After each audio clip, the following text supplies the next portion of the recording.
Hi అండి. అందరికీ నమస్కారం. వెల్కమ్ బ్యాక్ టు శశికాశి వంటిల్లు. ఈరోజు నేను మీకు ఎంతో టేస్టీగా ఉండే చిక్కటి గ్రేవీతో మటన్ కర్రీ ఎలా తయారు చేయాలో చూపించబోతున్నాను. ఎప్పుడు చేసేలా కాకుండా ఒకసారి ఇలా ట్రై చేసి చూడండి. అదిరిపోతుంది టేస్ట్. ఈ కర్రీ అన్నంలోకే కాదండి, చపాతీ, రోటీ, పుల్కా దేనికైనా సరే సూపర్ టేస్టీగా ఉంటుంది. మరి ప్రాసెస్లోకి వెళ్ళిపోదాము. నేను అరకిలో మటన్తో చేయబోతున్నాను. ముందుగా మసాలా రెడీ చేసుకుందాము. స్టవ్ పైన ఒక పాన్ పెట్టుకుని 1 టీ స్పూన్ ఆయిల్ వేసుకుని ఒక 6 లవంగాలు, 3 యాలకులు, ఒక స్టార్ ఫ్లవరు, అర టీ స్పూన్ మిరియాలు, ఒక అరెంచు దాల్చిన చెక్క, ఒక అర టేబుల్ స్పూన్ వరకు జీలకర్ర, ఒక టేబుల్ స్పూన్ ధనియాలు, 5 ఎండుమిర్చి, ఒక గుప్పుడు కరివేపాకు వేసుకుని మంటని సిమ్లో పెట్టుకుని వేయించుకోవాలి. ఇవి కొంచెం వేగిన తర్వాత ఒక 4-5 వెల్లుల్లి రెబ్బలు వేసుకోవాలి.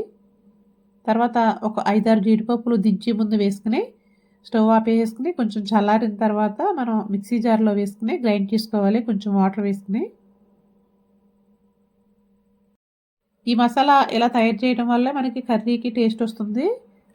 ఇప్పుడు స్టవ్ పైన కుక్కర్ పెట్టేసుకుని ఒక 2 టేబుల్ స్పూన్ల వరకు ఆయిల్ వేసుకుని ఒక 3 ఉల్లిపాయలు కట్ చేసుకుని వేసుకోవాలి. ఈ ఉల్లిపాయలు లైట్గా గోల్డెన్ కలర్ వచ్చే వరకు వేయించుకోవాలి, కలర్ మారాలి. అప్పటి వరకు వేయించుకుని ఒక 2 టమాటాలు కట్ చేసి వేసుకోవాలి. చూడండి, ఈ విధంగా కలర్ మారిన తర్వాత వేసుకోవాలన్నమాట.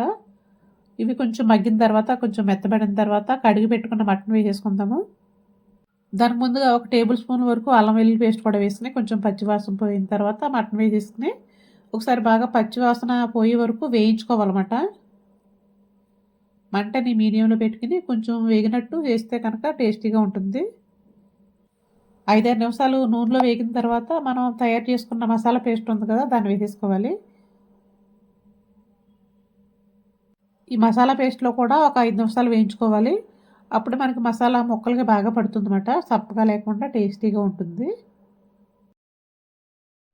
ఇప్పుడు దీనిలో ఉప్పు కారం వేసేసుకుందాము. ఒక 2 టీ స్పూన్ల వరకు ఉప్పు పడుతుంది, 1½ టేబుల్ స్పూన్ కారం పడుతుంది. అంటే మనం మిరియాలు కూడా వేసాం కదా, చూసుకుని వేసుకోవాలి. ఈ ఉప్పు కారం వేస్తే ఒకసారి బాగా కలిపేసుకుని ఒక గ్లాస్ వాటర్ పోసుకోవాలి. మనం మంచినీళ్ళు తాగే గ్లాస్ ఉంటుంది కదా, ఆ గ్లాసులో వేసుకుంటే సరిపోతుంది. నీళ్ళు కొంచెం మనం వేసిన వాటర్ కొంచెం మరుగు పట్టిన తర్వాత అప్పుడు విజిల్ పెట్టుకోవాలన్నమాట. ఒకసారి ఉప్పు కారం చెక్ చేసుకుని తక్కువైతే వేసుకోవాలి. నేను వేసిన క్వాంటిటీ అయితే కరెక్ట్గా సరిపోయింది. ఆవిరి పోయిన తర్వాత మూత తీసుకుని 7 విజిల్స్ వేయించుకోవాలి. హైలో 2, మిగతావి మీడియం ఫ్లేమ్లో వేయించుకుంటే మెత్తగా ఉడికిపోతుంది. చూడండి, తర్వాత స్టవ్ ఆన్ చేసి ఒక 2-3 నిమిషాలు ఉడికిస్తే కనుక గ్రేవీ అంతా దగ్గర పడిపోతుంది, చక్కగా అయిపోతుంది అన్నమాట. ఒకసారి తప్పకుండా ట్రై చేసి చూసి ఎలా వచ్చిందనేది కామెంట్ చేయండి. మరి వీడియో నచ్చితే కనుక లైక్ చేసి మన ఛానల్ సపోర్ట్ చేయండి. మోర్ వీడియోస్ కోసం please subscribe. Thank you for watching.